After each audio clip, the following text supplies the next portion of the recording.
Buenos días a todos, bienvenidos otra vez a este espacio dedicado a los comentarios sobre libros, sobre lecturas, sobre artistas, sobre el arte en general.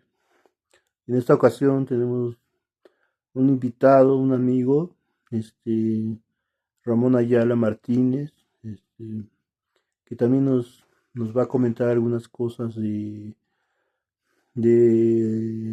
la poesía norteamericana, de algunos poetas más representativos de Norteamérica y que pues queremos hoy tocar un poco este tema de la poesía hecha por norteamericanos y principalmente la del siglo XX.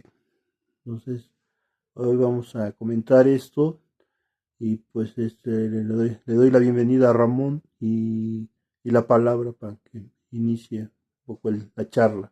Hola Pepe, gracias, buenos días a todos. Pues bueno, en realidad la poesía norteamericana pues es un campo muy exquisito, muy abierto.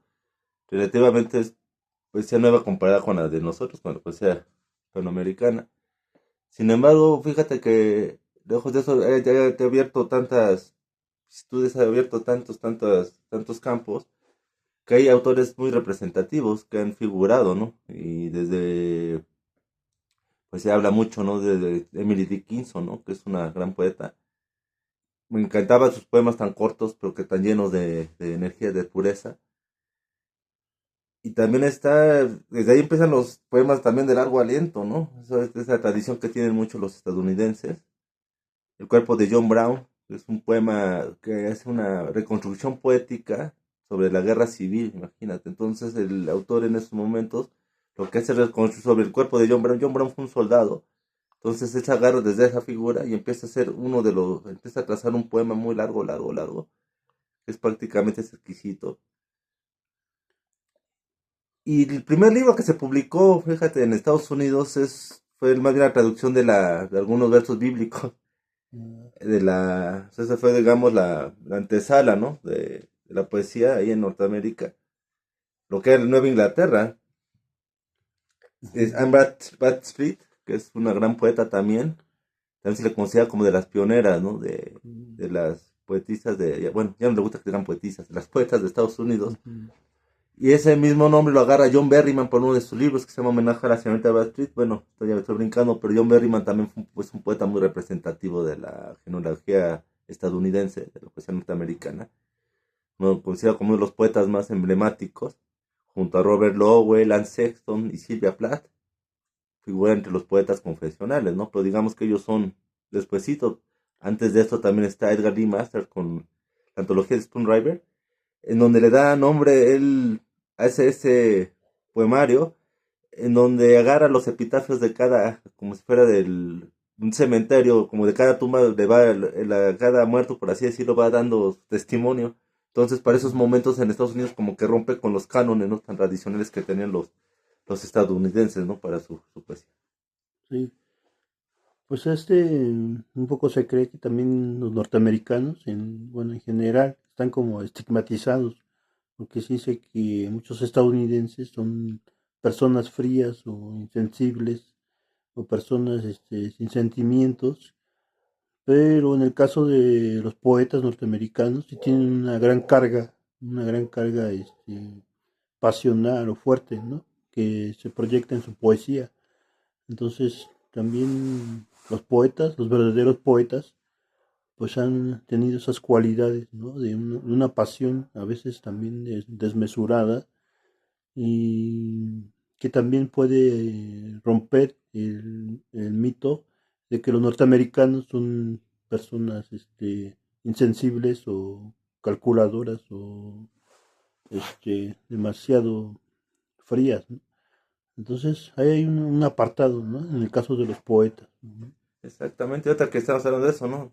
Alan Pope se me pasó, ¿no? Alan Pope también antes muchas veces lo conocen como narrador, pero antes fue un poeta, él era poeta también. Entonces también figura como dentro de las figuras centrales o tutelares, ¿no? Titulares, perdón, de la poesía norteamericana. Luego viene, pues viene arrastrando todo antes lo que ya mencionaba, de los poetas confesionales como Robert Lowell, John Berryman, Anne Sexton y Sylvia Plath. Y Snodgrass, que es un poeta también que era discípulo de John Berryman.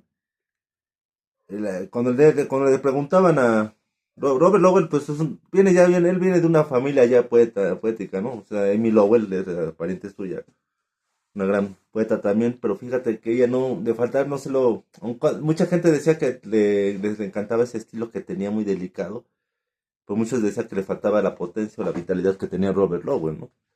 Bueno, Robert Lowell, sabemos, ¿no? Todos que era un gran poeta. Lo más chistoso era la amistad, ¿no? Que llevaba con este John Berryman, eran super amigos, eran así como que casi compadres. Los unió no solo la cosa de la poesía, los unía, los dos eran alcohólicos, los dos sufrieron de Eh, trastornos ahí psiquiátricos medio canijos. Y también Anne Sexton y Silvia Anne Sexton. Fíjate que ellos, los cuatro, los que estoy mencionando, todos ellos ganaron el Pulitzer de poesía. John ya, Berryman lo ganó con las 77 canciones del sueño. Robert Lowell lo ganó dos veces, con ujú, Lord Castle y con The Dolphin, se llama el libro. Anne Sexton con Viva o Muere. Y Silvia ujú, Plath con Ariel, pero que se lo dio ya póstumo, ¿no? Y lo de esta Anne Sexton y Silvia Plath es algo muy también curioso porque también coincidieron, eran amigas. ujú, Entonces conocieron prácticamente en un taller de poesía que daba Robert Lowell. Y Robert Lowell como que les animó, decían que tienen mucho talento.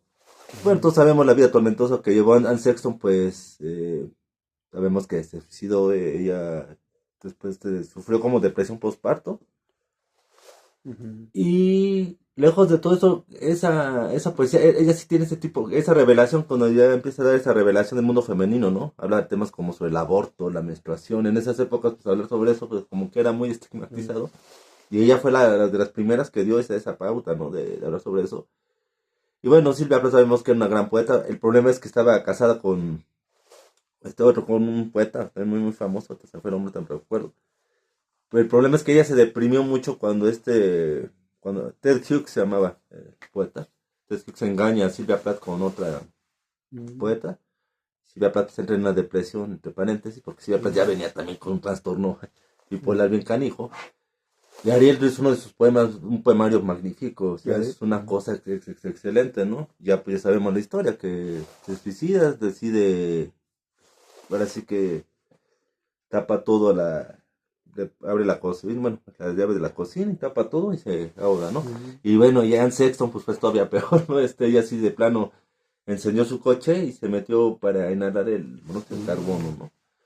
Y John Berryman se suicida aventándose, estaba grande, él tenía, híjole, iba yo creo pegando a los 70 y tantos. Él no supera porque él no superó el suicidio de su papá. Él dice que encontró, él fue el primero en encontrar ujú, el cadáver de su padre a los 10 años. Y fue lo que de alguna u otra manera entre paréntesis, pues, desmotivó, ¿no? Y pues algo trágico, ¿no? Entonces dicen que una mañana del 5 de enero, salta a un puente, saluda y ni siquiera se murió del madrazo, ¿no? Se ahogó con ujú. el lodo todavía, ¿no? Pues dejó un testimonio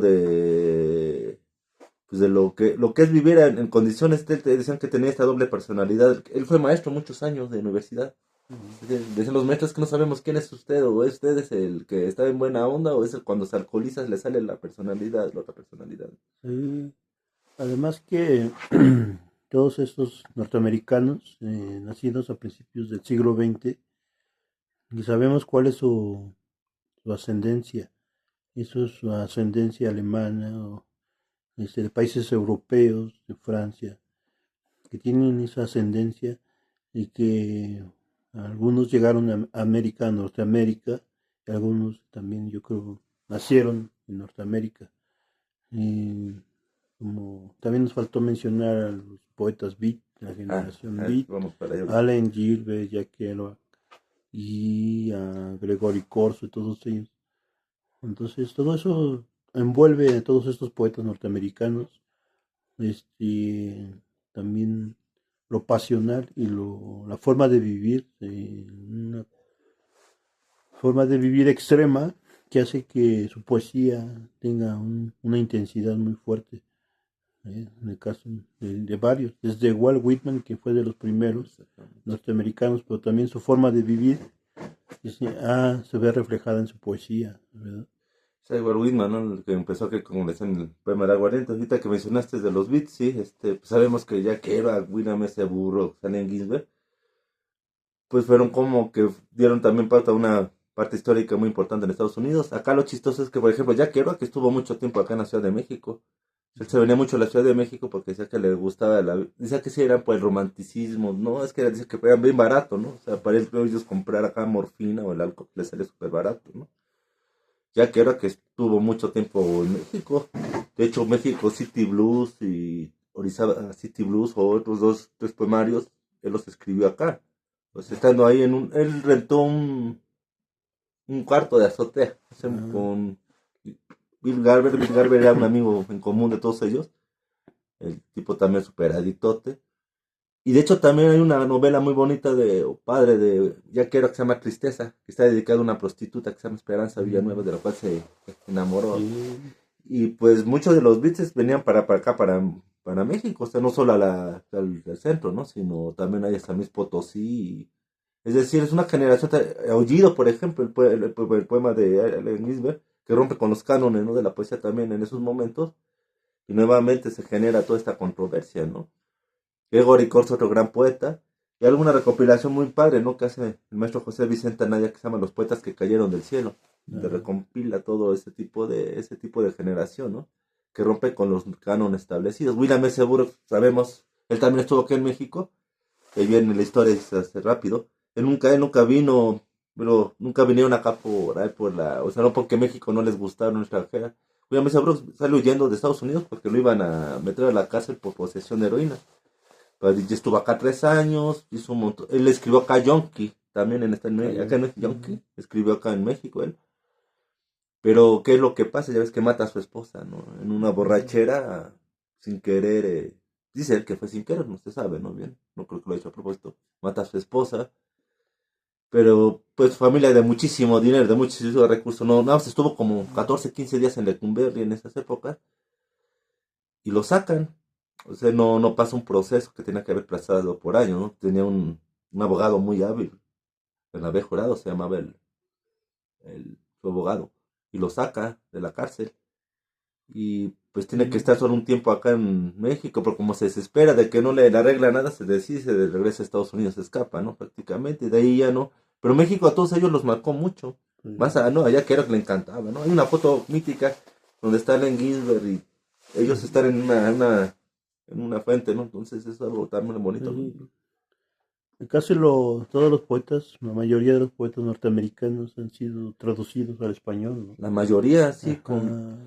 es- También son publicados por editoriales pues buenas. de idioma español, ¿no? Entonces, y no sé si de otros idiomas, si al alemán o al francés, y la poesía norteamericana también llega a muchas lenguas diferentes. Ah, sí, claro, tiene un alcance muy, desde eso, mucho antes de eso, que no, la voz aborigen también de ellos, de los estadounidenses, desde ahí abarca también su poesía también de ellos, ¿no?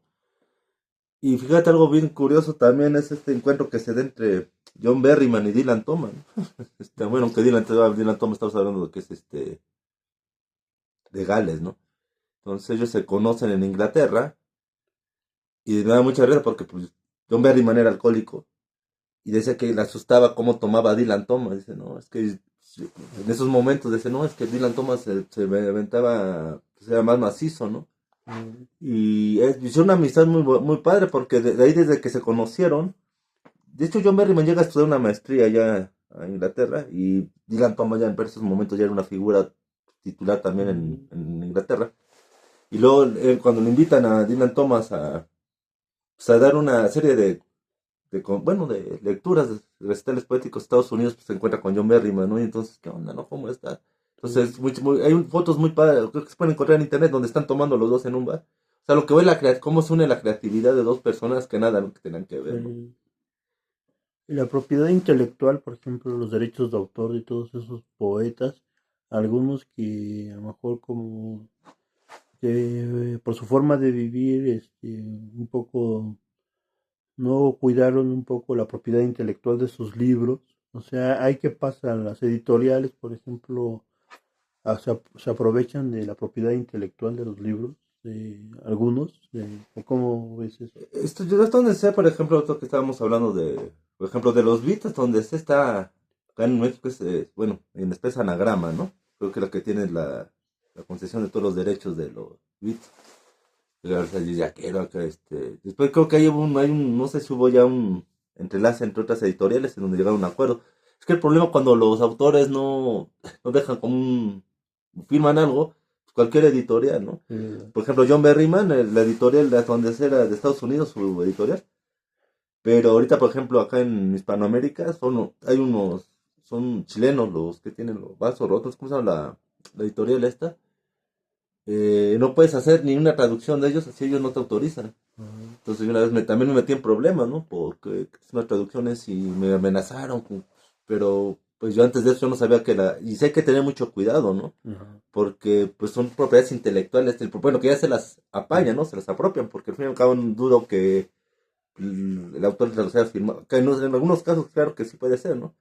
Pero bueno, muchos cuantos han parecido, ¿no? Y empiezan, entonces buscan por lo regular buscan a la editorial que tienen en esos momentos, por ejemplo, hablando de los estadounidenses, tenían y hablan con, por ejemplo, City Light, se llamaba así la editorial de la mayoría de los beats, pues hablan con los que tenían y, oye, ¿cómo ves si nos ceden los derechos?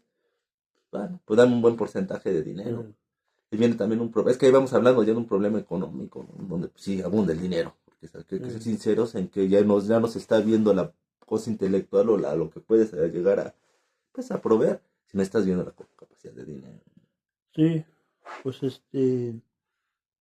pues este es el tema y esperamos que les haya hecho su interés, servido a su interés.